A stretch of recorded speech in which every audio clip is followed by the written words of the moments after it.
Merci, bonsoir tout le monde. On fait l'appel. Tous les membres du Conseil sont présents. Item numéro 2, déclaration de reconnaissance des terres territoriales et moment de réflexion. Alors, on va commencer avec conseiller Laurent. We acknowledge that we are on the unceded territory of the Anishinaabe and the traditional lands of the Haudenosaunee, Huron-Wendat, and Kanien'kehá:ka peoples. We acknowledge our shared obligation to respect, honor, and sustain these lands and the natural resources contained within. Thank you, Councillor. Attendu que le Canada est fondé sur les principes qui reconnaissent la suprématie de Dieu et la primauté du droit, prenons un moment de réflexion personnelle.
Alors, merci.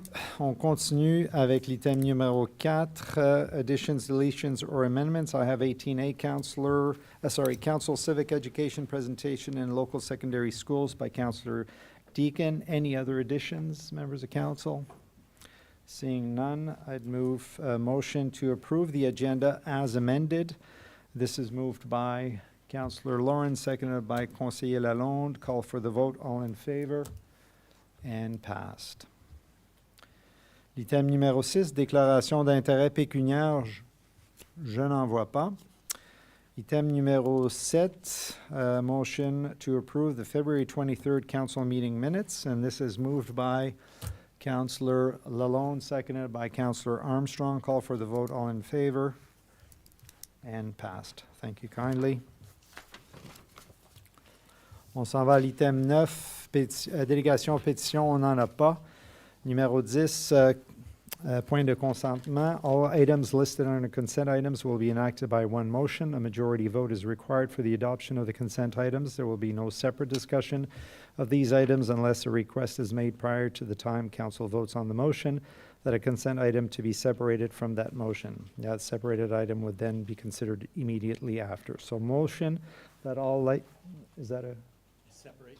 Thank you. 10E. So motion to separate item 10E. Madame Camille Laflamme. So propose an amendment to remove item 10E. Do I need a seconder for that? Yeah, seconded by Councillor Lauren. Call for the vote to remove item 10E. All in favor and passed. Thank you.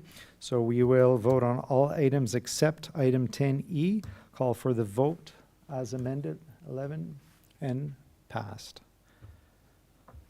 Mr. Mayor, who was the main mover and seconder? So mover to remove the item was Councillor Armstrong, seconded by Councillor Lauren. And for the main motion? The main motion, Councillor Armstrong and Councillor Lauren. Thank you. C'est bon? So we move to item E, follow-up from council meetings. So we'll look at that right now. Monsieur Dagenet, est-ce qu'on peut vous, I guess we'll bring up your point. Councillor Armstrong? It will be very short. Okay. Sorry, Mr. Mayor. It'll be very short. I'm looking at the one to verify and ensure we have a copyright on the township's logo. I noticed under our proposed sign bylaw, there are restrictions on using any logo, et cetera, that is protected by the township on election signs. So it makes the requirement to have some sort of clarity over the protection, copyright, trademark, or whatever of our logo important so that it doesn't show up on partisan signage or anything else. That's my only comment. Thank you, Councillor. Monsieur Godin, considering we are going to be reviewing the signage bylaw, and in terms of not having an answer on that item as a follow-up item, is there an issue? Merci, Monsieur Maire. Bonsoir, Chairman du Conseil. For my part, I don't see an issue with still adopting the sign bylaw. We can still follow up to answer the question as far as the copyright goes if we have that protection. And if not, we could look at the steps to get those protections if that's if that becomes a need. But I don't think it should block or delay any approvals of the sign bylaw. I think Councillor Armstrong, and correct me if I'm wrong, Councillor Armstrong, but what you're alluding to is the fact that we are saying that in the sign bylaw, we're only allowed to use approved, we as people going for election cannot use a copywritten sign, correct? And that's the wording used in the bylaw? It says otherwise. I have to go back to read the sign bylaw again, but it says something like copyright or protected. otherwise protected, and that's the question. Monsieur Godin? Right, merci, Monsieur Maire. So if that's the case, I still don't think it would be necessary to not approve it. I mean, regardless if the copyright is there or not, and if there's a protection or not, that bylaw would still be valid. Right? We would just have to add that protection if it doesn't exist, and if not, it would mean that residents that are running for election could put our logo on their signs. And that follow-up should be done before we get to that position. Councillor Lauren? Saw your hand up. Yeah, my question would be, I understand that this is in 10E and we're talking about the, what didn't come back from follow-up and why it's delayed and how it may affect another item, which is item 11C on tonight's agenda. My question is, does that specific piece, one of the pieces that is being amended, or is that just simply still in the bylaw and you're raising it as a point because it's in the bylaw? I'm looking through the track changes. I don't see that piece as part of the amendments, which is what would support Mr. Godin's comment that we could approve that tonight, and any piece about the copyrights protection would come back because it's still part of a follow-up to council. Yeah, so Is and that it's my understanding? what you're saying, if I understand correctly, Councillor Lauren, is that this item is already in the bylaw as it is written. So should there be a need to change it, it could be updated at a later point, because we're not voting to change anything around that protected signage. Councillor Armstrong? Yeah, my intention wasn't to create a discussion on the sign bylaw here. It was just to expedite the protection of the logo. I don't disagree with protecting the logo or anything. Yeah, absolutely. It's just, it's time to do it. Oh, that's fair. That's fair. Thank you. So that's noted, and we'll move on that expediting aspect. Okay, perfect. So any other comments on this item? So we will move to accept the item E follow-ups from last council meeting as presented. And so we'll just vote on it. Do I need to put it back on the table? No, I just vote on it. Call for the vote. All in favor? Item E. And passed. Thank you, councillors. Okay, moving to item 11, reports from departments and council committees. 11A, révision mineure, modification indiquée en rouge du projet de plan de lotissement connu sous le nom de Southwest Park, terrain légalement décrit comme les lots 11 et 12 de concession, 2 villages de Russell, municipalité de Russell. The council receives report PD 2026-08 dated March 9, 2026, and adopt the resolution in favor of the proposed red line changes for Plan Subdivision 080S15002, being Southwest Park, subject to the following condition. 1, submission and approval of a zoning bylaw amendment, application by the Township of Russell to reflect the proposed land use adjustments. 2, preparation of a brief servicing memo along with updated design sheets confirming that the water, stormwater, and sanitary sewer systems are adequately sized and capable of supporting the proposed increase in density. And 3, revised traffic impact study of new densities. Anything to add, Monsieur Bourgon? Councillor Lauren? So I see that looks like they've added 3 conditions to this request, or they're outlining 3 conditions, but under conditions in the comments, it says pending comments from infrastructure. So are we still waiting for comments to come in on this before we vote on it? Monsieur Bourgon? Merci, Monsieur le Maire. No, so that's a track change in between staff. The comment was accepted, and I just don't understand why, even though it's accepted in our track change, that it's show up that way. But the condition is the condition reviewed and accepted by all staff. Okay. Thank you. Councillor Lauren, follow up. Monsieur Godin, can I ask that we ensure that the documents, when they're put to the public like this, that we don't have track changes in it, and do whatever we can to avoid this, because it's very misleading and, causes confusion. Thank you. Thank you. This was presented to planning, Monsieur Bourgon, at the planning committee. The planning committee will review the zoning changes Okay. if that condition is accepted by council tonight.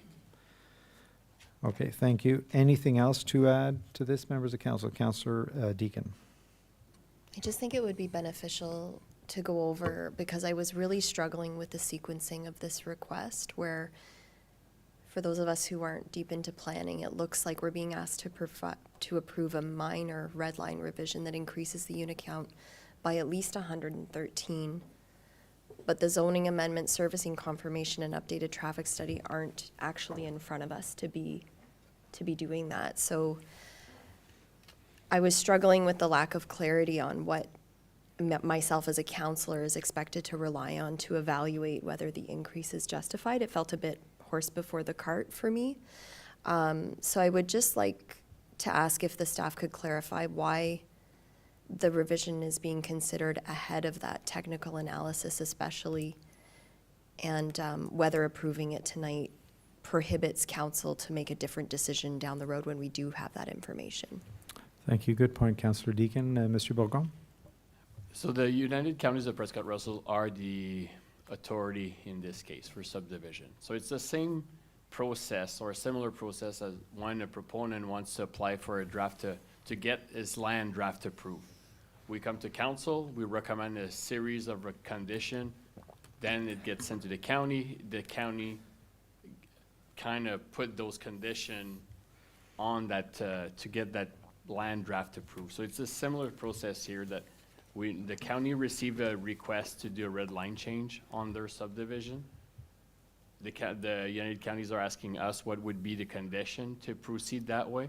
And so at this point, the staff recommends the council to add those 3 conditions in order to proceed with the process. Monsieur Bourgon, does council get to see the results of those conditions before any further approvals, or is that outside of our approval? Council will approve the zoning change. But we'll have the information in front of us at that time. At that time, yes, and staff will review the different reports and to be able to, and then ultimately the county will give their final approval. OK, mais ça revient au conseil. Finalement, après qu'on ait vu le traffic study, puis tout ça, on va l'avoir, mais qu'on fasse le changement de zonage. Oui, on peut les avoir pour le soumettre comme information à ce moment-là, mais c'est quand même 3 conditions distinctes. C'est juste être clair que nous, on va les demander pour supporter le changement de zonage, Mais c'est quand même trois distinctes, trois choses distinctes à ce moment-ci. OK. Conseiller Deakin, follow-up?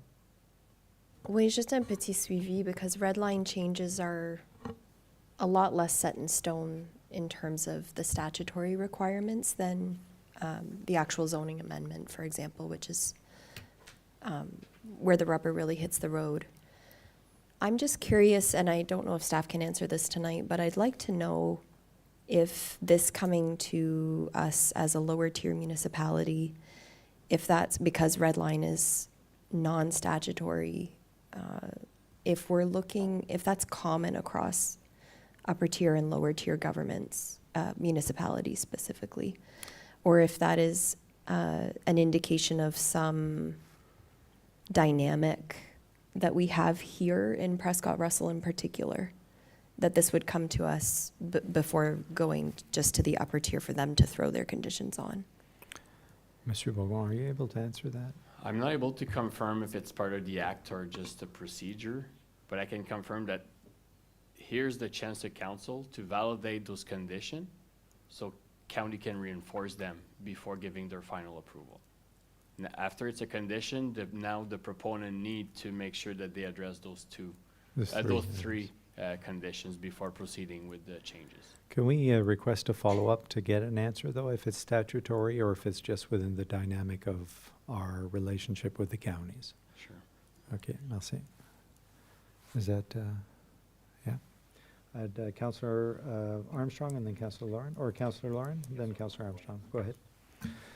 Essentially, the process, and correct me if I'm wrong, Mr. Bogon, but this is the proponent being able to get their draft plan of subdivision approved so that they can then start the process of getting the zoning in place and doing all the studies and being able to provide the public with an opportunity to state their concerns and their questions and whatnot in a public meeting at the planning committee down the road. But until that happens, the draft plan of subdivision has to be first. Is that my understanding? Mr. Bogon? Mr. Mayor, yes, for a draft, but in this case, the subdivision is already draft approved. So And they now just need that to make they're some making changes. changes, so my example to the draft, it's a bit similar in the sense that the county will now impose those conditions, and you're right in the fact that with the zoning change, it gives the opportunity to neighbors and people to be part of that consultation at the planning committee. Okay, merci. Councillor Armstrong? It struck me that this being an election year and that council may change by the end of the year. If this plan of subdivision is approved by the United Counties, we approve these conditions, and the actual plan of subdivision comes for approval after the elections, and the zoning is not yet in place, what happens if the next council doesn't approve the zoning? Mr. Bourgon? I'm not in a position to be able to answer that question. That is still the right of the council of the day to approve or not approve, whether it's challenged after the fact. That's what would be probably because that's the reality of any council every 4 years, right? So, Councillor Lauren? Yeah, I mean, that's with everything. Yeah. Right? Anything that we pass can be challenged by the next council or future councils down the road. In terms of planning, the one thing we have to remember is council really needs to have a reason in planning to not approve something. Or if they choose not to approve something, yet the administration agrees with the proponent, disagrees then with council in that circumstance, it's a very difficult process to then get challenged by the proponent at the LPAT? Yeah. And we'd have to find planners that agree with the decision of council. So it becomes an absolute mess in terms of that process. So that's why we have staff who review the information and ensure that it meets proper planning, that it meets the the township's zoning bylaws and land use and the provincial policy statement, and everything works. so that they can make a proper recommendation, not only to the planning committee, but to council. And then it's up to us to make that final decision and then send it off to county council for review.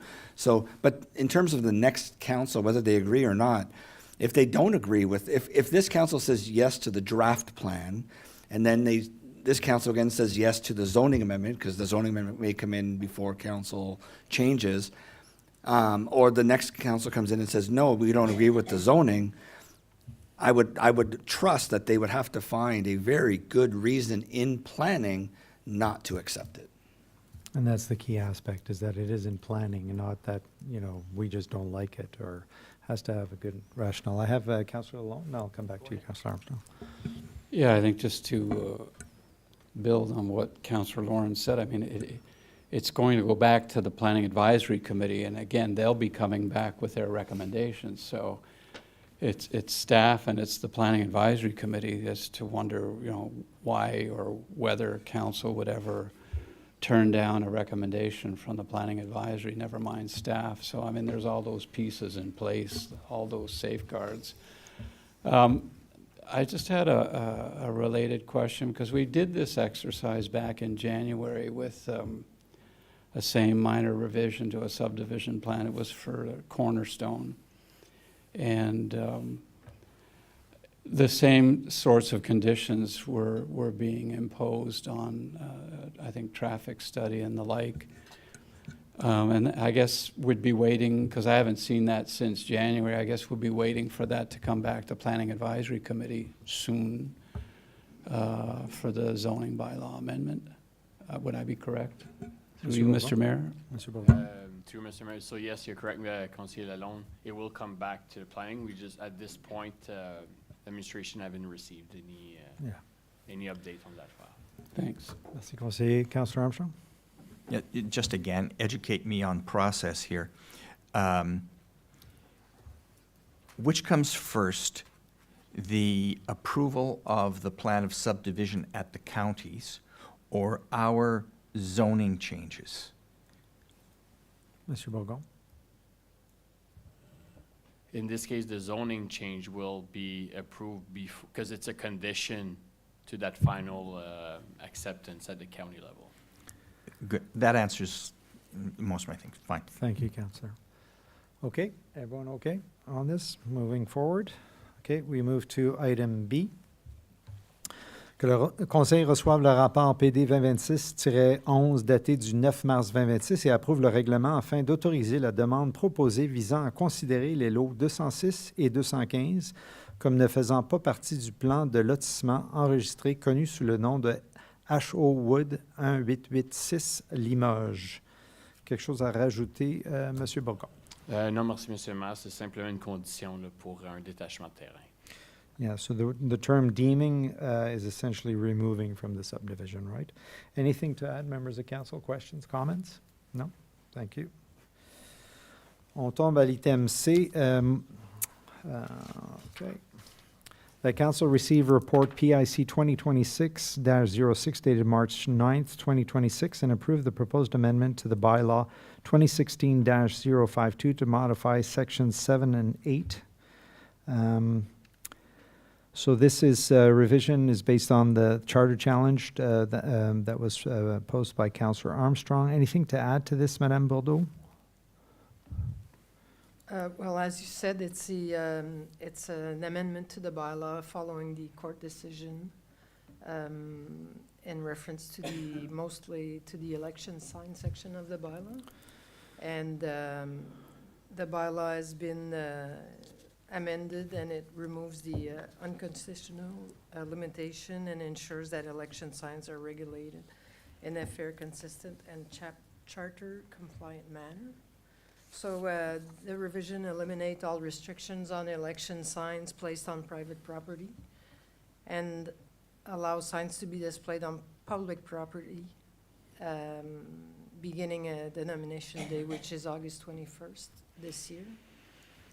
The updated framework incorporates changes required to address the issues identified by the court. shift safety and operations-related requirements into general provisions that apply equally to all signs, and introduce clear evidence-based standards related to visibility, snow removal, and clustering. Overall, the amendments create a more balanced, legally defensible bylaw that protects freedom of expression while supporting public safety and municipal operations.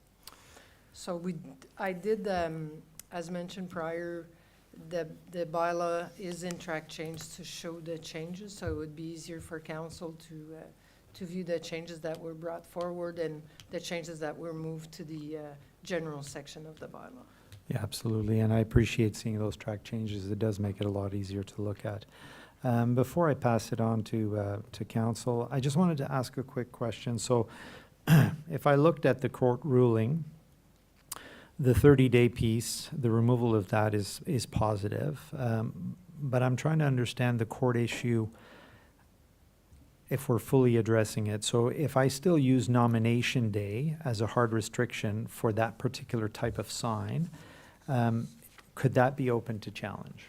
Because I'm still putting a restriction on that type of sign at a certain date. Could that be open to challenge? Have we looked at legal feedback from our lawyers on this? Yes, I did seek legal advice on this matter. And since this is a longer period than what is permitted in provincial and federal election,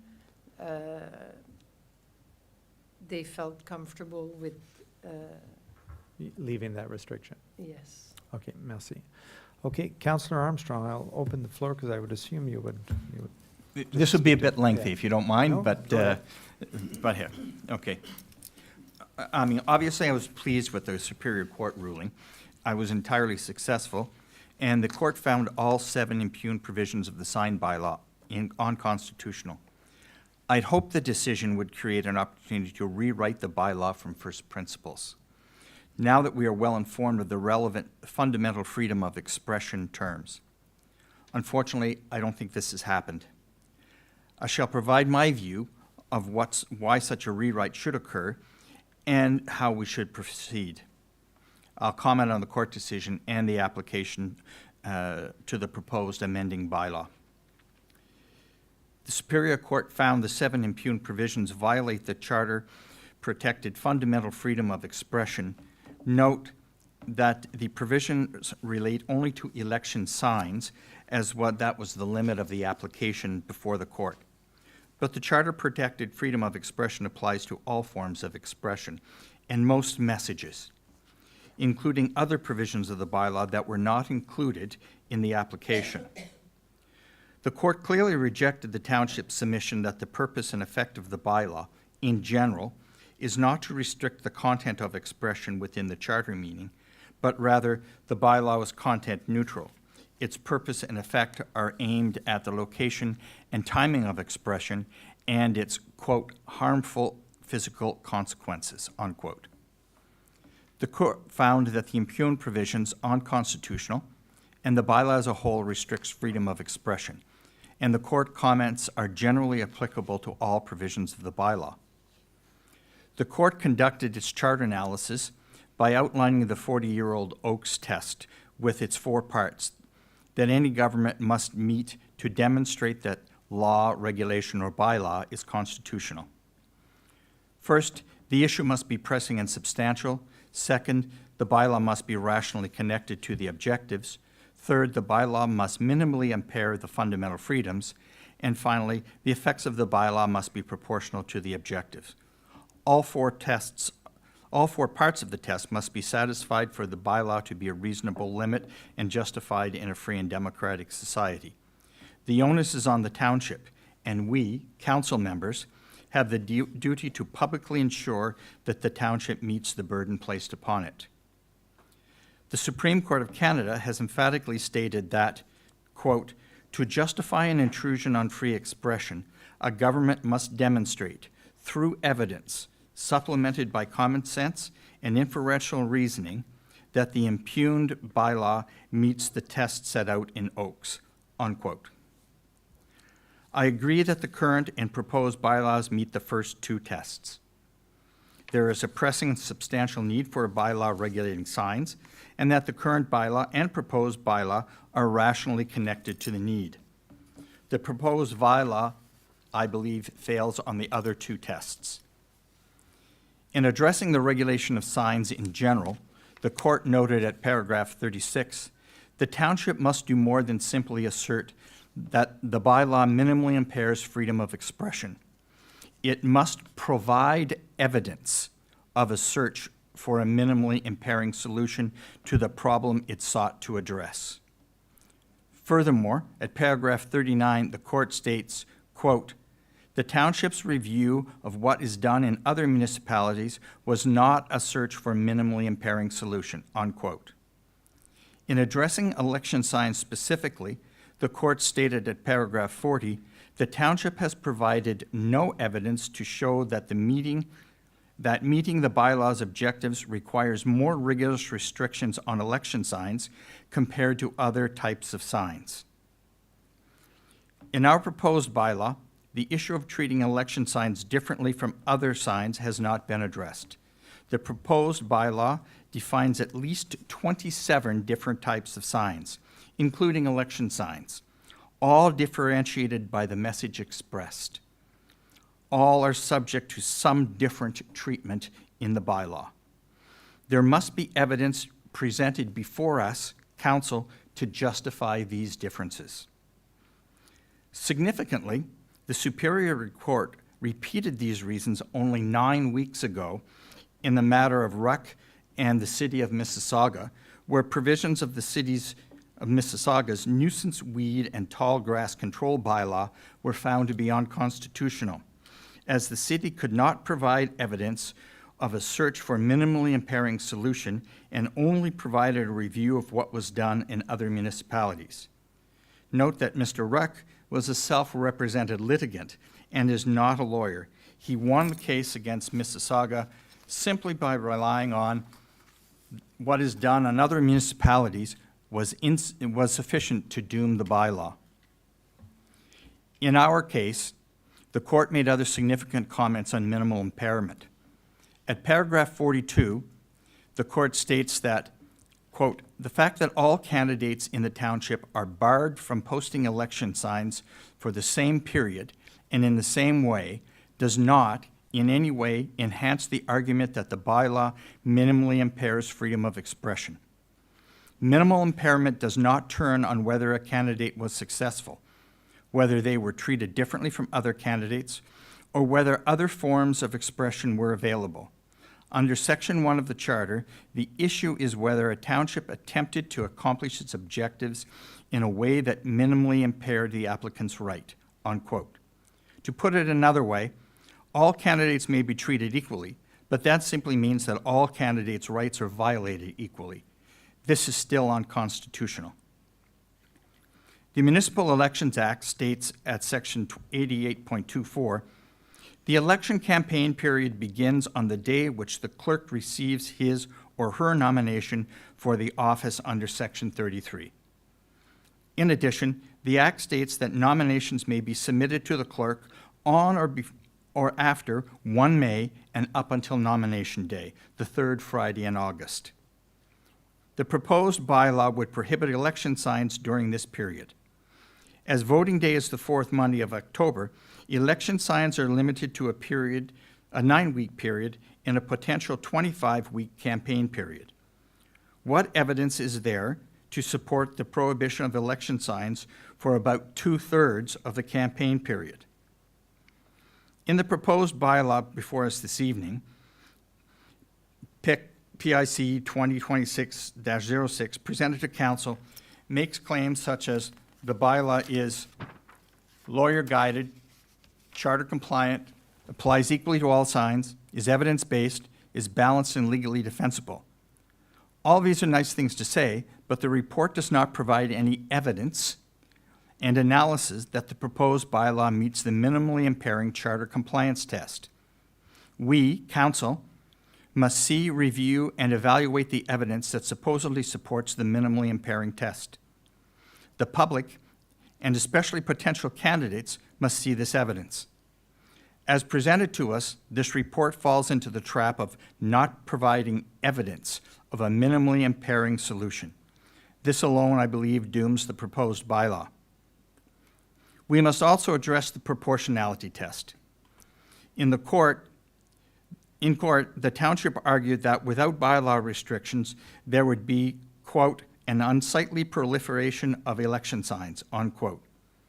What, especially during an election campaign, constitutes an unsightly proliferation? In assessing proportionality, we must examine the intent of the proposed bylaw in light of the effect it may have on any charter right. The impact of the proposed bylaw on freedom of expression in general is substantial, especially so with respect to political expression, our most single protected form of expression. Political expression is at the very heart of our democracy. The Supreme Court of Canada has assiduously protected the freedom of political expression from its decision in 1938, references to Alberta statutes, to a case known as Keegstra in 1990. I quote, "The state therefore cannot act to hinder or condemn a political view without to some extent harming the openness of Canadian democracy and its associate tenet of equality for all." In the matter of Sherman and the city of Vaughan, referenced in our case, where election signs were also time restricted, the Ontario Superior Court stated, quote, "Many of our citizens manifest an attitude of apathy and cynicism towards the political process. To counter this negativism, our law should encourage the freedom of expression of political candidates and the freedom of expression of citizens who support them. Unfortunately, the present bylaw infringes the freedom of expression of both camps," unquote. The very low voter turnout, despite our internet voting system, comes to mind. Councillor Armstrong, can I just hold you for 1 second? Sorry. So I just want to confirm, are we within our bylaw requirements of letting Councillor Armstrong continue? And not that I want to stop you, I just want to confirm, do we have a 5-minute maximum that's for council? How does that work? Just to clarify, and just pardon my pause. I don't think so, Mr. Mayor. Okay, then, go ahead, sorry, Okay. sorry for interrupting. The very low voter turnout, despite our internet voting system, comes to mind. Restricting election signs is disproportionate in voter enthusiasm for our political process. Again, how is restricting election signs for 2/3 of the potential campaign period to avoid an unsightly proliferation of election signs have a proportional effect to the harm of restricting a candidate's campaign activities? I quote from the court decision, "The bylaw distinguishes between election signs and other signs. The proposed bylaw makes similar distinction. Imagine this, it's May 1st, at the corner of St. Therese Boulevard." All right, so, sorry. So, where is that, Councillor Deakin? So there is a maximum, sorry, Councillor Armstrong, there is a maximum of 5 minutes of speaking to a point. I'm being asked for a point of order. 8.9, Madame Camille-Laflamme, c'est correct? Okay, so I'll ask if you can maybe summarize, and Councillor Armstrong, I just want to clarify that it's not out of a lack of interest in what you're saying, but just in terms of managing the process of the meeting. So perhaps we can also ask that you send this information to council members, or we can make it part of the public record. Your comments, I see that they're typed, so is that something that we can do? Yes? Okay, I would appreciate that. So maybe if I can just get you to sum up, I understand that you're against the bylaw as it's presented. I'd like to open the table for the rest of council members to speak to it. I have some questions pertaining to the comments you're making, but if you can just maybe quickly tie it up, if you don't mind. In the end, I will move that we should simply repeal the impugned provisions of the bylaw and simply state that sections, whatever that long list are, there are 7 of them, are repealed, and delete all other provisions or amended provisions of the proposed bylaw. Thank you, Councillor. I'll open it up to the rest of council. I also have some comments I'd like to make, so I'll start with Councillor Lauren. So just in that final comment, are you talking about the red line changes regarding the election signs, or are you talking the entire bylaw? Okay. That's my first question Thank you. to Councillor Armstrong. Councillor Armstrong? have an No, answer? I'm just talking about the impugned sections, the 7 provisions that were found to be unconstitutional. And are those relating to strictly to election signs? Yes. Okay, thank you. That's your first answer. Well, because the way I understood it, there was more to it than just election signs from the comments that we've heard for the last 5 minutes. But So, so sorry, so I just reaffirm that, Councillor Armstrong, this is relating strictly to the election signs. and That the- last comment I made, yes. Okay, thank you. Councillor Lauren, follow up? yeah, so we just repeal everything and it's a free-for-all for everybody? Is that my understanding? That is the request? Or I guess the proper term that should be used is amendment to the actual resolution, because that's what we would do. We would amend, and I haven't heard anything other than remove or repeal all of those sections without adding any additional information or protections for the township. So if I understand correctly, and Councillor Armstrong, please correct me if I'm wrong, Councillor Armstrong is arguing that there are 2 tests that those 7 provisions do not pass. Proportionality and the search of minimally impairing solutions. And as such, Councillor Armstrong is saying that those 7 items either should not be there or the township needs to demonstrate those 2 tests, correct? Councillor Armstrong? Yeah, correct. The court demands that we review evidence of those, not just somebody stating that they meet the requirements. Thank you, Councillor. Okay, thank you, I appreciate that. Any other comments from members of council? Councillor Deacon, sorry. This will be very short.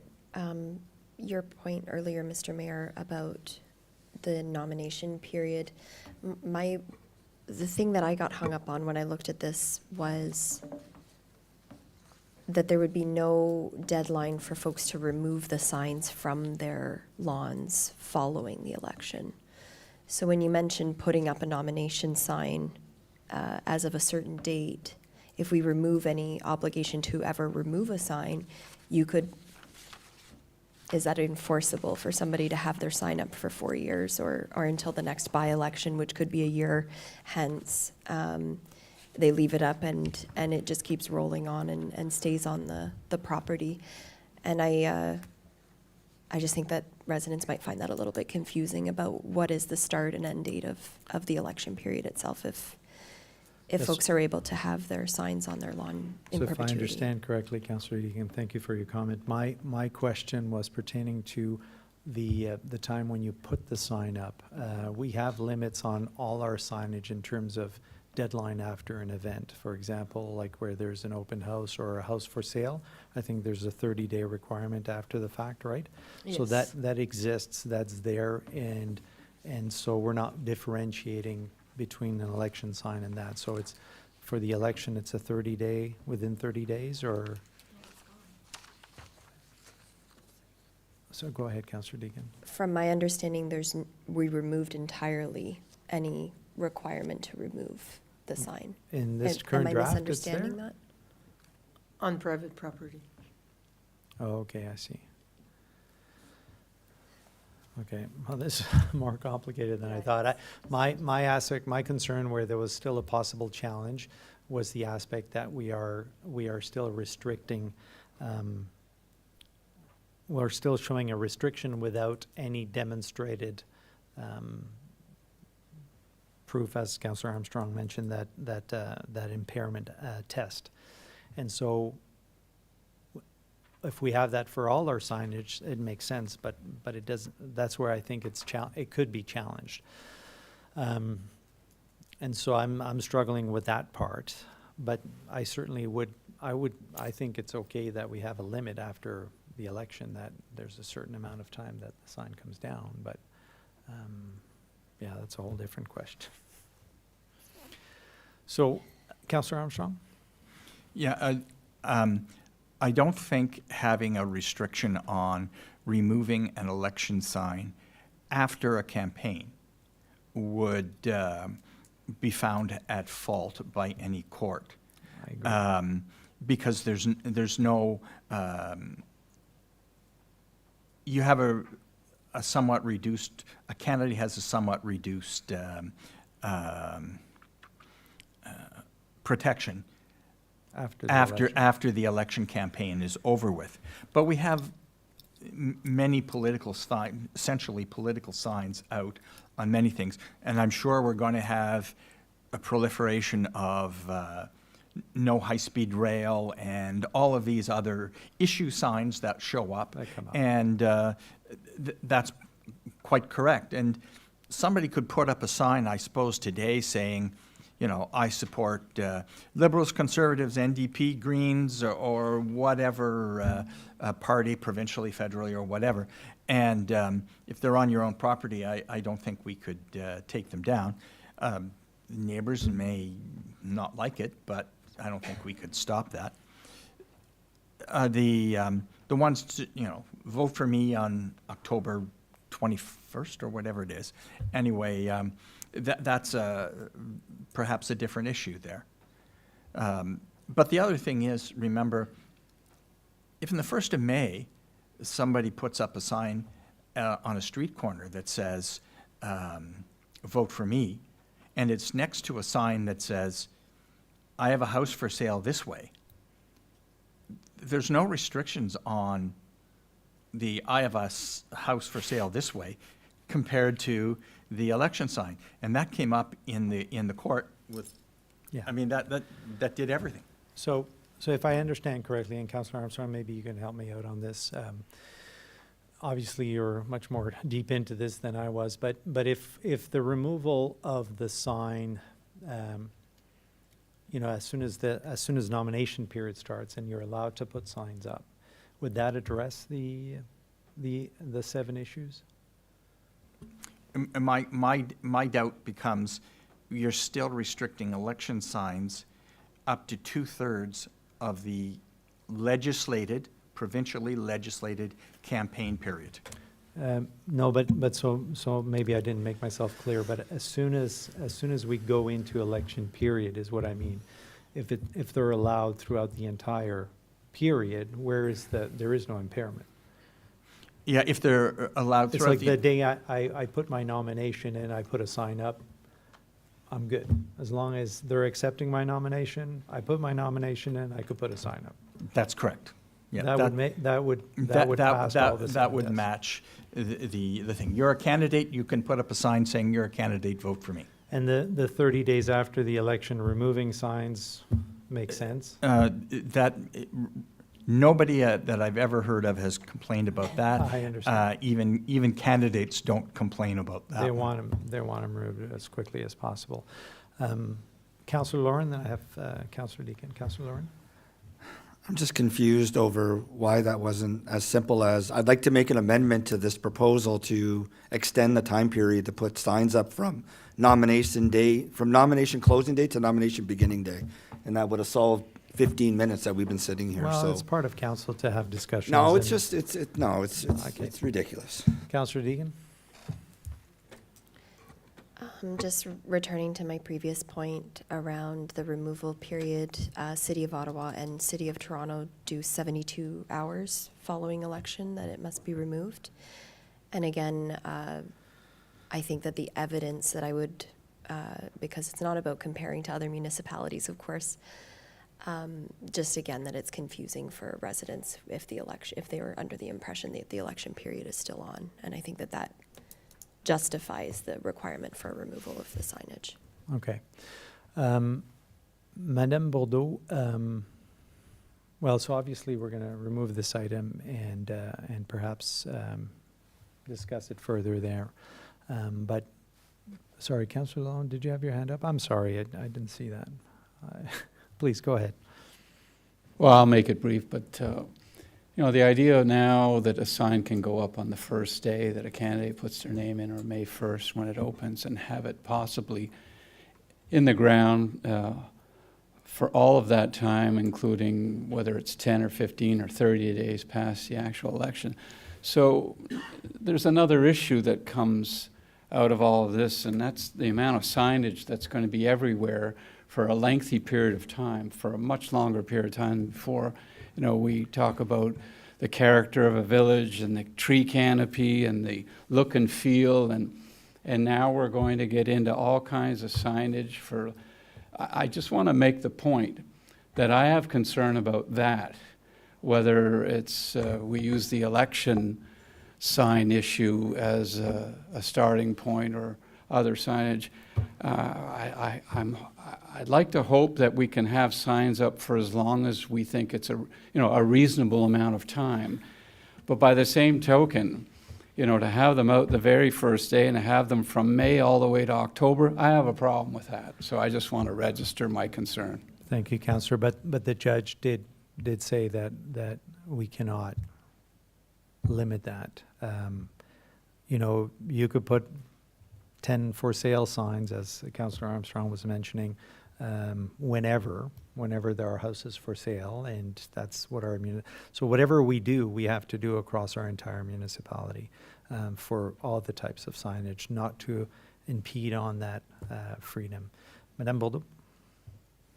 I just want to point out that election signs don't have a size, but real estate signs do. Yeah, so maybe there is an argument for a type of size sign there, but again, we have to treat them equally. I think that's the point that should be taken here. So I believe we're going to remove this item and perhaps see an amendment or something like that. So let's maybe just quickly go around to council for any final comments before we remove the item. And then we can finalize this discussion afterwards. Councillor Armstrong? Just the thing that addressing the length of the campaign period, but that's legislated, so if we should bring that up with Queen's Park if we have anything to do, and which may be something reasonable to do. Okay, perfect. So Councillor Deakin? Thank you for inviting final comments. I just want to say that freedom of expression, I agree with Councillor Armstrong, is so important. And it doesn't mean that signs have to go out on May 1st. But again, freedom of expression comes up against, is it causing harm ultimately? And so we need to be balancing that. And in my view, it doesn't cause harm to put signs out, undue harm. Putting signs out on the beginning of May. Thank you, Councillor. Councillor Lauren, final comments? Till we poll. Madame Camille, the previous campaign period to the most recent amendments started January 2nd and went until nomination closed early September, if I'm not mistaken, for most of the campaigns that I've been involved in since 2006. So imagine now if we have a reverting back to a January opening of nomination period. You may get a new provincial government and they come in and they say, we've heard from all municipalities and the candidates want a longer period of time to campaign versus just the 6-month period that we have now from May till October, and they go back to that. Now we're looking at the possibility of having signs from January to whenever, because if there's no time period to take them down, people can have them up all the time. I think there just has to be some common sense that comes into play here. And I mean, from my first few campaigns, it was the close of nominations, which was about 35, 45 days before the election. That's when you put up your sign, and nobody had a problem with it. And if they had a problem with it, if anyone had a problem with it, even when it was changed, I believe in 2014, 2015, whatever the time frame it was that we changed it to 30 days maximum to have the signs up, at any point in time, any member of the public or council could have requested a change to the bylaw, and we could have had that debate and made the correction or made the update. Nothing has ever come to us for this. Thank you, but So it's frustrating to sit up here now and debate these changes and say that we should have no time frames. Thank you, Councillor. So it's just, I don't understand it. So again, we are dealing with an item where there was a judgment by a judge on this, and we have to follow the requirements. And so in doing so, we are making this update, and in doing this update, we can certainly vote on an update, but certainly from a township perspective, we want to make sure that we vote on something that will stand a legal challenge, and I think that's important to consider as well. Now, the provincial government makes a change down the road, has an impact on that, then maybe all of a sudden the minimal impairment test or the proportionality test has a different, or is potentially has a different outcome, and that could be challenged in that sense. So I think that at the end of the day, you know, council will have to make that decision, and we as a council will look at that. So we'll look at this as an amendment, if there is an amendment proposed to it, and see where it takes us. Councillor Armstrong, one final comment. Everyone's had a chance. So Councillor Armstrong, anything else to add? Just want to remind Councillor Lauren in 2018, when I first ran as a candidate for council, I tried to exercise a provision in the bylaw at the time that allowed somebody to ask council for an exception, and I did. Madame Bordeaux rejected that, and council unanimously at the time rejected my request for a change. Thank you, Councillor. Okay, let's move on. Can we bring that back, Councillor Lauren? No, I'm just want to make my comment on that then. Okay, So one last item. Go ahead. there's a proper process to make a request for an amendment to a bylaw or a change to a bylaw. Making an exception, asking for an exception is not the way to make an amendment to a bylaw. So if an amendment, I haven't seen an amendment request made for that specific topic to extend the time frame for election signs being presented to council at any point in time. Thank you. Madame Camiri, item C va être pulled. OK. On tombe à l'item D. Thank you, everyone, for the discussion. Appreciate it. Item D, que le Conseil reçoive le rapport CSAS-FS 2026-10 daté du 9 mars 2026 et approuve de 1. L'affectation de 46 296,43 sous des revenus de croissance 2026 des UCPR à la réserve du plan d'amélioration communautaire PAC, et de 2, le transfert de la solde de 498 291,57 sous répartis également entre la réserve de la croissance municipale et la réserve pour l'agrandissement de la station des traitements des eaux usées. Monsieur Dagenet, quelque chose à rajouter? Oui. Bonsoir, Monsieur le maire et chers membres du Conseil. At our last meeting, administration presented an initial version of this report regarding the allocation of the growth revenue redistributed by the United Counties. At that time, several questions and concerns were raised, particularly regarding the financing strategy for the wastewater treatment plant expansion. Council asked the administration to return with additional information, including the percentage of township residents who use the wastewater service, which is 74%, and the proportion of new development projects that connect the wastewater system, which is 98%. By providing this information to council, they now have a more complete picture of the implication associated with each financing option. More specifically, the administration is seeking council direction this evening on how this major project should be funded. Do you wish to maintain a model where users fund 100% of the service costs, as has historically been the case?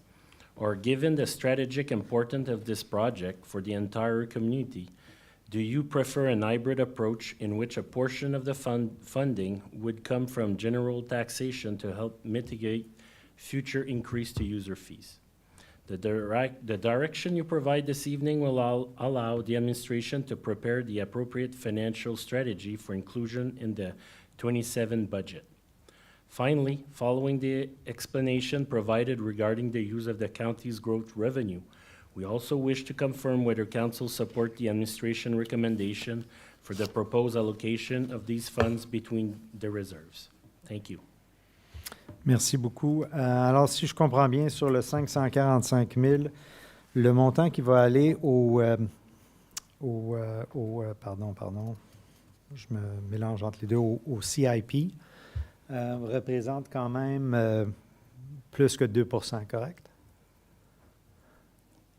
Oui, c'est un montant de 40 000, oui. Oui, Plus c'est ou moins ça, 2%. exactement. Fait que moi, si je dis dans ma tête, si je fais le calcul, if I do the calculation in my head, that 545,000, 98% of our growth is on the system, then technically your recommendation of that amount will stay within the system, like to pay for,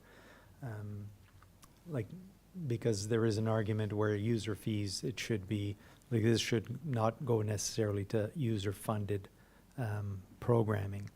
But we agree that 98% of the growth is using the water sewer services, correct? Correct. Okay, I'll open it up to council. Questions and comment. Councillor Deakin. I'm glad that this is coming back, and I'm keenly aware of the gravity of this conversation. Before it was good news. We had this return from the counties based on growth to help us establish our path for growth financially for the next coming years. And now I hear from staff that this is also about how we want to fund the wastewater treatment plant. And that this conversation that we have and the decision that we make, it sets us on a path or demonstrates a certain precedent of the direction that we want to take. I was prepared last week at the beginning of our discussion to go with the 50-50, awaiting a financial strategy for us to be looking at together. Given the information that's come in this report highlighted in yellow around exactly not exactly, but some preliminary figures coming forward about what that financial pressure will look like on the wastewater side.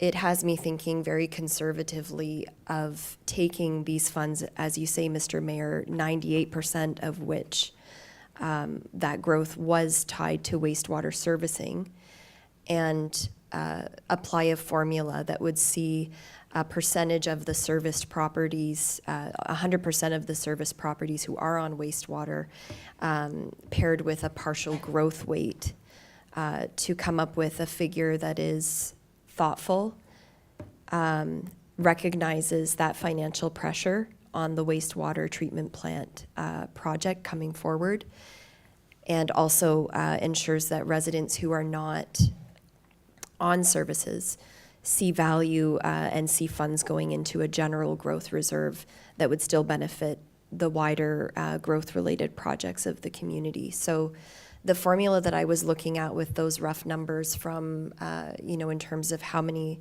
properties are serviced, what our growth ratio has looked like between serviced and unserviced, lands at about an 80-20 split, 80-ish for wastewater treatment reserve and 20 for a general growth reserve. Again, I just want to reiterate that what I'm reading in the report and sort of the increased feeling of the gravity of this conversation tonight has me thinking very conservatively, applying growth-related funding that's coming to us to this growth pressure, and avoiding as much as possible pressure on general taxation in the coming years. Thank you, Councillor. So I would be pulling this to put forward an amendment to defer to get those numbers back. Thank you, Councillor. So just for my understanding, are you referring strictly to the 400, the remaining Yes. balance after the CIP reserve? Yes. Okay. And so you're using an 80-20, and so putting 80% towards wastewater versus 20% to general growth, as opposed to the 50-50 that's recommended, correct? And that argument is based on the fact that 98% of our residents, or the new residents coming in, it's all growth related, or it's all on the system per se. and also based on the fact of the actual cost and the importance of that project down the road. Thank you very much. Okay, that's very clear to me. Thank you. Any comments specifically to that, Monsieur Dagenet, in terms of that logic and argument that Councillor Deakin is making? And then when I say argument, it's like the rationale behind her thought process. No, the rationale is good. We didn't went that far because we, as is right now, we don't know the actual cost of this water treatment system. So that's why it's not a water treatment, the wastewater treatment system facility. So that's why we were thinking of bringing more calculation like that, or more information, and for the 27 budget when we'll have, I hope, more information. But we could bring a new report and bring this type of ratio in, for sure. Merci. Any other comments, members of council? Councillor Armstrong? Just thank you, Councillor Deakin. I agree with you, and thank you for doing the rough calculations. Thank you. Okay, any other comments on this? Councillor Lalonde. Yeah, I like the argument or the suggestion of this other option being presented, talking about, you know, the significance of this project coming. It could have almost been argued to send, you know, even more of a percentage of that amount of, albeit referred to as a one-time amount of money.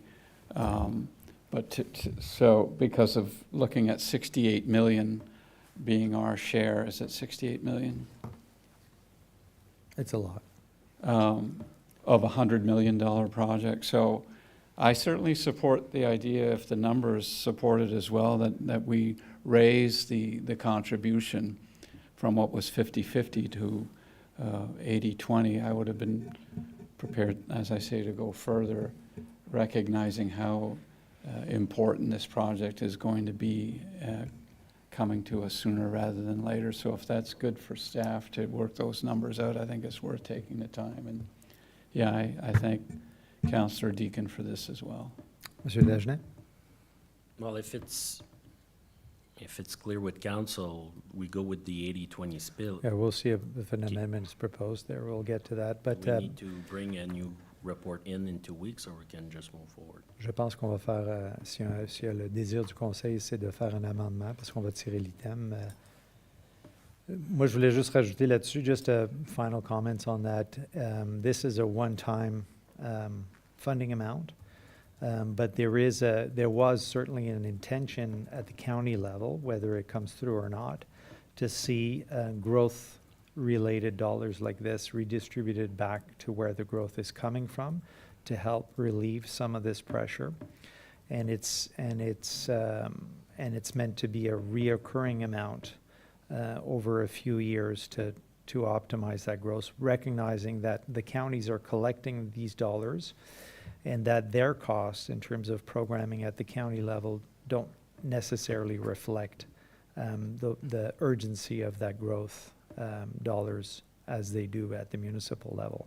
So I suspect that in the coming few months, there will be some sort of more information in terms of how or if there are future amounts coming in and what that's going to look like in terms of an actual formula from the county level. And so I think it has, I think there is good merit in us having some sort of formula or plan so that we can apply it. And obviously council has the ability to change that formula, you know, if ever there is new information that comes where the amounts are different. But so that item will be pulled. Any final comments on this item? No? OK, alors on rajoute ça à notre petite liste, Madame Camille-Laflamme, en item D. Merci. Bon, c'est vite, hein? OK, and that completes those reports. We're moving to item 12, reports from an investigator or ombudsman. We have none. Item 13, notice of motions. We have none. Item 14, public questions on meeting of the day. Any questions from the public? Before I read everything? Madame Camille, s'il n'y a pas de questions, je ne dois pas le lire. Hein? Je vais me sauver du temps. I always thought I had a lot of reading to do, but Councillor Armstrong beat me this time around with his. We move to item 15, resolution, motion that council approve all council approve all recommendations listed on the agenda under item 11, reports from departments and council committees. I need a mover and seconder to put it on the table. Moved by Councillor Armstrong, seconded by Conseiller Lalonde. Questions, comments? We are removing items C and D. C'est bon? Oui, okay. Propose an amendment to remove items C and D, and this is moved by Councillor Armstrong, seconded by Councillor Lauren. Call for the vote to remove items C and D. All in favor? And passed. Thank you. So I'll call for the vote on all items listed under item 11 as amended. All in favor? And passed. Thank you. All right, we'll go back to item C. Councillor Lauren, yes? Yeah, it wouldn't be as amended, it would be all items except for C and D. Fair enough. Just for clarity. Thank you. Okay, moving back to item C. Councillor Deacon? I have an amendment to propose 7.1.1.II, where it says election signs erected.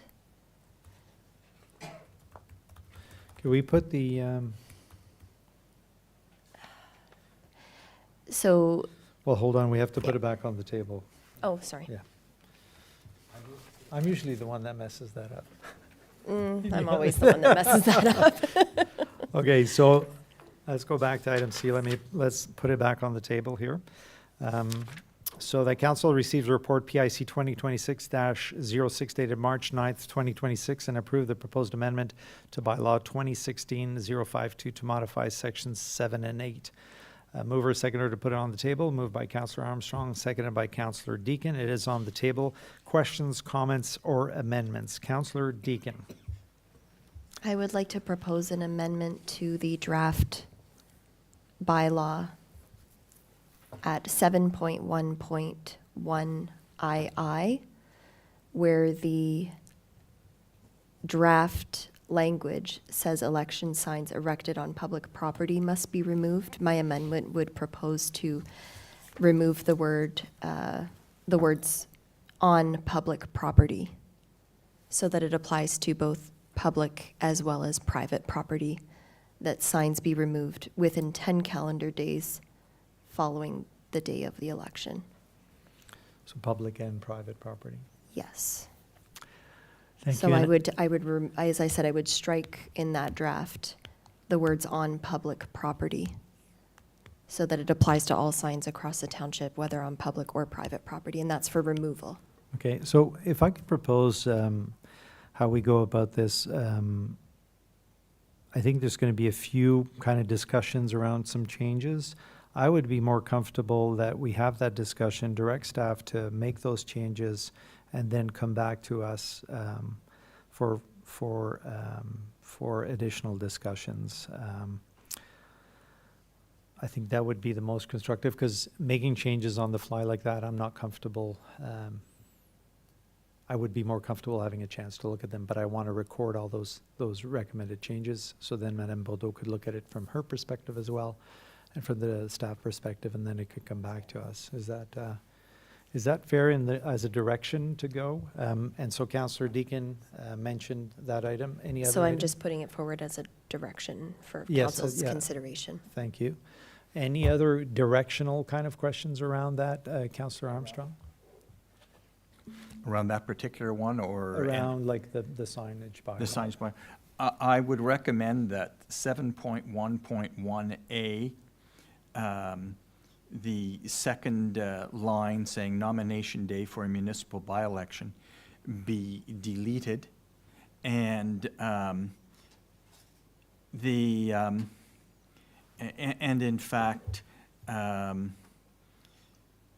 we state the day of a candidate is nominated, but I think that's redundant because the definition of an election sign, I just looked at it, means you have to be a candidate.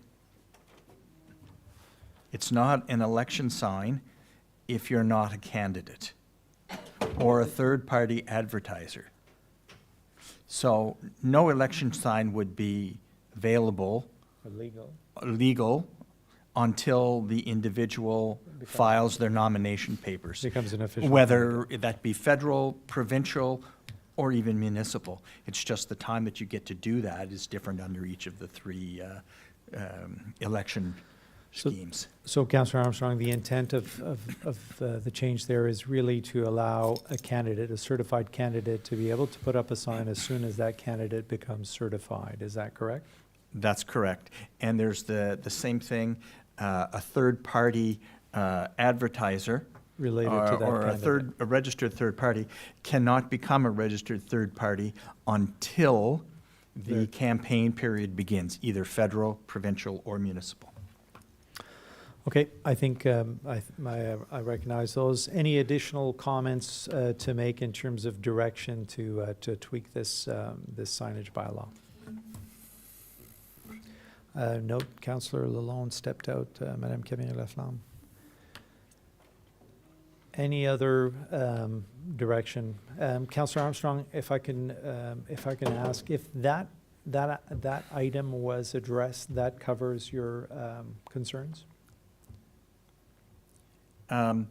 It covers that. I think the remainder would be Addressed.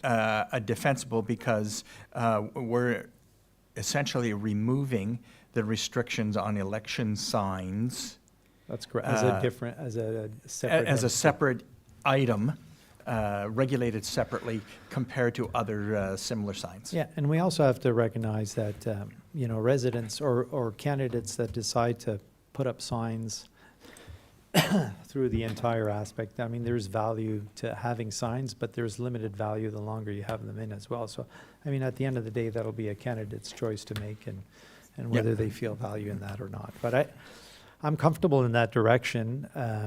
And so maybe someone could propose to defer this item so that it comes back from to council. Madame Bourdeau, before we defer, is that kind of enough information to guide kind of the direction of staff? Direction, yeah, to staff, yeah. Well, the item identified by Councillor Deakin is just basically remove what we had proposed and go back to what we had. Yeah. I'm just not 100% sure I understand the registered third-party sign, what you had mentioned. Yeah, so c'est la même logique que moi, le third party peut pas m'annoncer à moins que je sois un candidat certifié. enregistré, certifié, ouais, exactement. Fait que on n'a pas besoin de leur dire, du moment qu'on dit que c'est pour un candidat, du moment que le candidat est enregistré, ils peuvent mettre des pancartes. Councillor Armstrong? Yeah, to be a registered third party in municipal elections, you actually have to register. The difficulty may be, as I've had that case in federal and provincial, you don't have to register as a third party until you reach a spending limit. So that may be a little something that, I don't know, and I don't even know how to address that That in the sign bylaw. But I think the requirement to be a registered third party.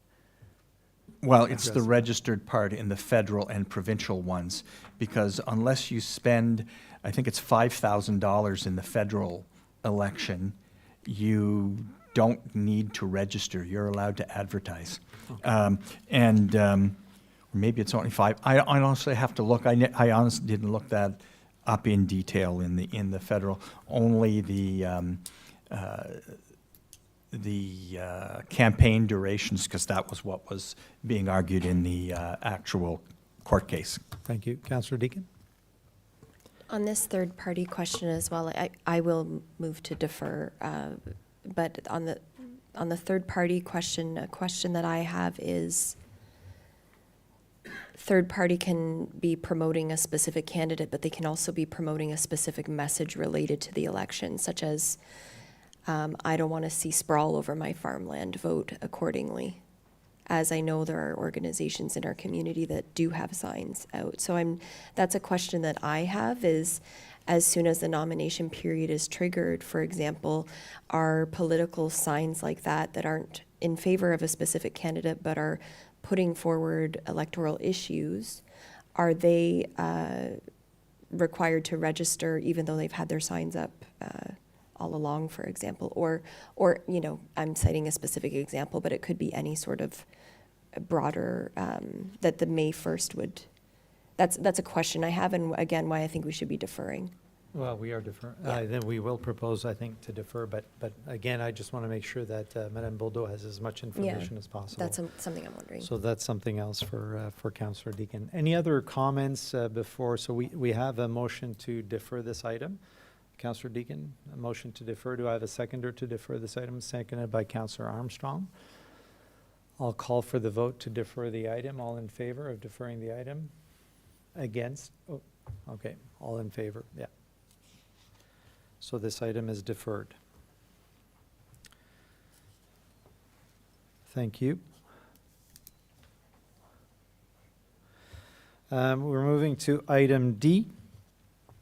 That council receives report CSASFS 2026-10 dated March 9, 2026, and approve the allocation of $46,296.43 from the 2026 UCPR growth revenue to the Community Improvement Plan CIP reserve, and transfer the remaining $498,291.57 divided equally between the Municipal Growth Reserve and the Wastewater Treatment Plant Expansion WWTP Reserve. Mover, seconder to put it on the table. Moved by Councillor Armstrong, seconded by Councillor Lauren. It's on the table. Questions, comments, or amendments? Councillor Deacon. I need to do the math still. Well, you can just put percentages, I think we can. Yes, thank you. I would propose an amendment to this under Item 2, transfer the remaining. item 2, the transfer of the remaining 498,291.57 to be divided 80, 20%, 80%, 20% between, 20%, 80% between A, the Municipal Growth Reserve, and B, the Wastewater Treatment Plant Expansion Reserve. So transfer the remaining $498,291.57 to be divided in the ratio of 20 and 80% Thank you. accordingly. So the municipal growth at 20% in brackets, and the wastewater treatment plant expansion at 80% in brackets reserve. So I've got a motion to amend. Do I have a seconder on that? Seconded by Councillor Armstrong. Madame Camille-Laflamme, is that clear? Yeah? So motion seconded. I'll call for the vote on the amendment. All in favor? Oh, sorry. Sorry. Councillor Lauren? So I'm going to vote against it, and not because I'm trying to be difficult, but because I disagree with the methodology that was stated in yellow in the report. Therefore, I can't justify agreeing to an 80-20 split. So I just felt it was probably important that I clarify why I'm going to vote against it. Councillor Lauren, can I just get some additional clarity in terms of information? So what part do you disagree, just for the benefit of the rest of council? I disagree in the classification that this should be deemed as a grant. It's taxation. It's not a grant. So in using that logic and that methodology, I completely understand what administration is saying and how they're justifying the allocation. That's great. I disagree with that, so. Okay, thank you. Okay, so we have an amendment, a mover, a seconder, comments from Councillor Lauren. I'll call for the vote on the amendment. All in favor of the amendment? Passed. Against? And so passed. Okay, I'll vote on the, and now we'll vote on the item D as amended. Madame Camille-Laflamme, so call for the vote as amended. All in favor? Against? And passed. Thank you. On a bien fait ça, Madame Camille? Oui? OK, je passe. OK, good. On s'en va à l'item 16.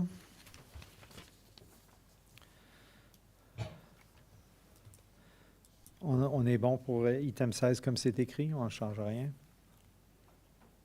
Le bylaw. Monsieur le maire, vu qu'il y a seulement 2 bylaws, on pourrait juste adopter le 026.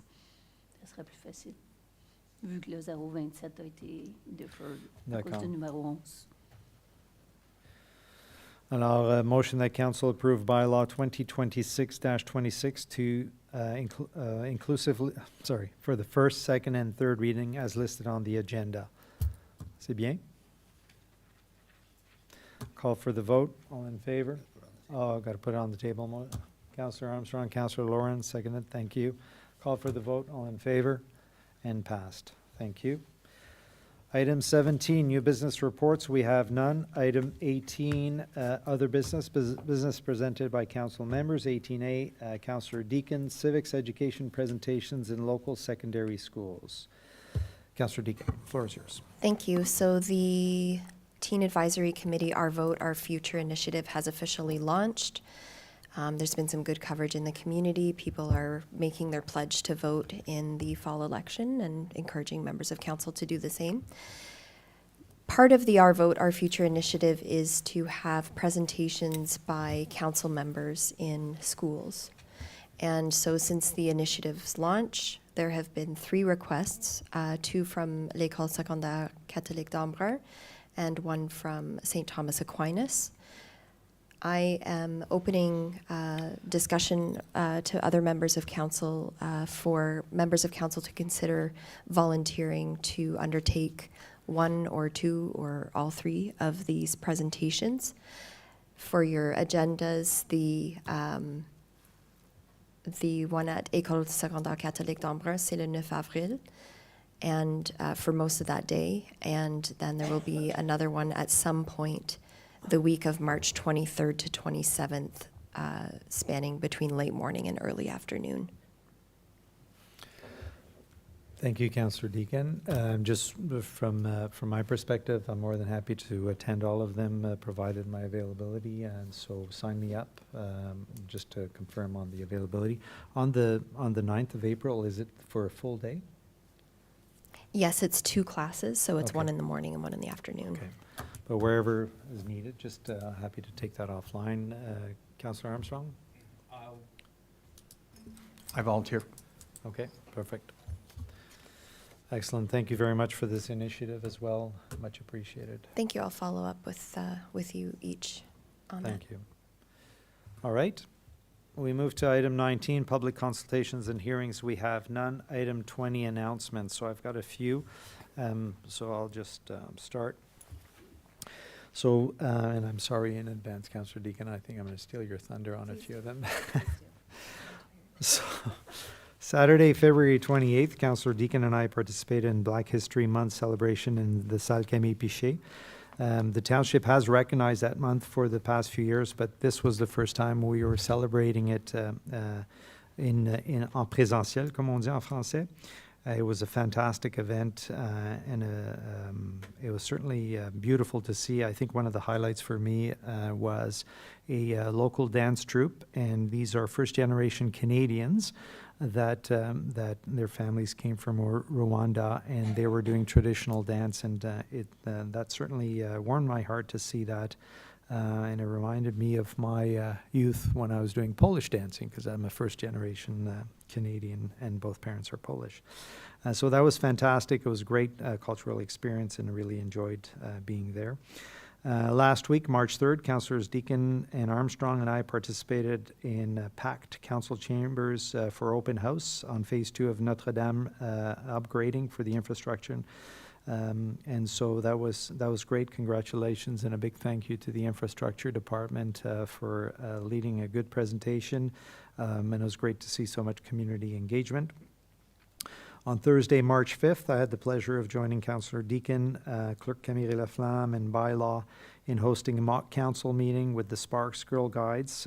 They took over council to help address very serious issues of unicorns coming into Township and how they were going to address that. So that was certainly very entertaining, and it was great. I got to sit from the staff's perspective and enjoyed that very much, and that was a great experience.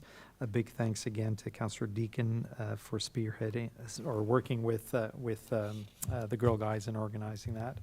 On Friday, March 6th, in my role as County Council, I was given a tour of the Larose Forest, specifically looking at the working aspects of the forest, so lumber, maple, syrup, and the trail system. This was a really great experience, an eye-opening experience for sure. I use the cross-country ski trails there on a regular basis, but it was nice to see all the other aspects to it. On Saturday, March 7th, I joined Councillor Deacon and Mayor Briere from La Nation to host the Holly Festival of Colors, what an experience that was. I've got a lot of color. I came home with a lot of color. And so that was exciting and a great cultural experience. And for those who don't know, the Holiday Festival is about all the colors of the new season, spring coming in. So it was really a great experience. On Sunday, March 8th, I joined Councillor Deacon again for the first face-to-face celebration marking International Women's Day. The event was held in Russell and included a great presentation on leadership with empathy, from Dr. Bushra Khan. Fantastic. And so in mentioning all these events, I wanted to highlight the great work both of our Community Diversity and Equity and Inclusion Advisory Committee and our Teen Advisory Committee. The council committees are such an important aspect of what we do here at council. They really bridge, certainly in my opinion, they bridge the aspect between our community and council. As council members, we are within the community and we do have a pulse on what's going on in the community, but those council committees add so much more value to what comes to us at council. I think they're extremely important, and I appreciate the leadership of all council members that chair those various committees. Thank you so much for doing what you do. And in doing so, Councillor Deacon, specifically these two committees that you chair have been very busy in coming up with new ways of engaging and bringing people together in our community. So thank you so much for the work that's being done in those committees.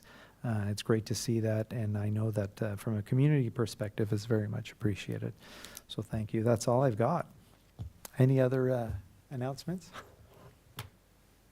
No? Thank you. All right, item 21, strategic discussion, we have none. Item 22, closed session.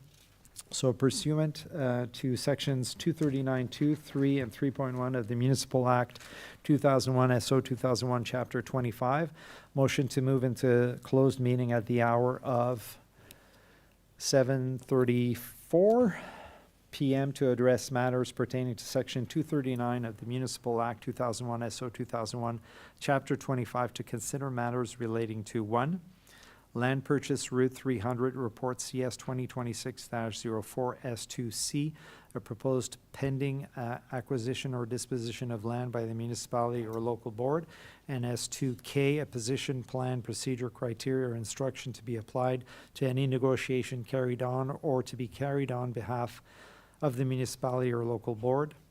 2, land purchase of the intersection St. Thomas and Notre Dame, Report CS 2026-05. S2C, a proposed or pending acquisition or disposition of land by the municipality or local board.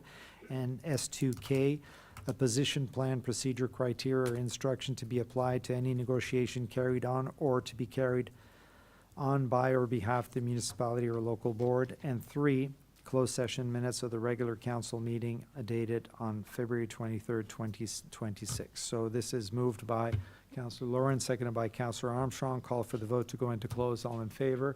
And we are moving into closed session. Thank you.